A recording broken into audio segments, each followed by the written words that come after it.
Day 3 mini ভ্লগে সবাইকে welcome. তো আজকে ছিল সরস্বতী পুজো আর আমি সকাল সকাল ঘুম থেকে উঠে পড়েছি। আর গতকাল আমি সরস্বতী পুজোর অঞ্জলি দিয়ে দিয়েছি, তাই চাপ ছিল না। তো মেকআপের আগেই আমি হেয়ার কার্ল করেছিলাম, বাট সেটা স্ট্রেট হয়ে গেছিল, দেন আবার আমি কার্ল করেছি। আর যেহেতু দিনের বেলায় ঘুরবো তাই খুব একটা সিম্পল এলিগেন্ট মেকআপ রেখেছি, মানে নো মেকআপ মেকআপ টাইপের। আর তোমরা জানো এইবার সরস্বতী পুজোয় আমার সাথে একটা স্ক্যাম হয়ে যায়। আমি একটা শাড়ি অর্ডার করেছিলাম আর শাড়িটা দেখতে বেশ ভালোই ছিল, বাট যখন পার্সেলটা আমি যখন পারচেস করি শাড়ির কোয়ালিটি এত বাজে এসেছিল যে আমার কাছে মানে পরার অবস্থায় ছিল না। ভাগ্যিস মায়ের কাছে এই ব্লু কালারের শাড়িটা ছিল, না হলে এবার সরস্বতী পুজোয় আমি শাড়িই পরতে পারতাম না।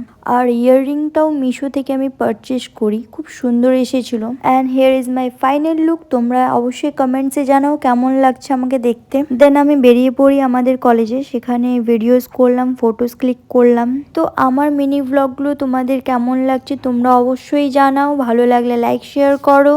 দেখা হচ্ছে নেক্সট ভ্লগে।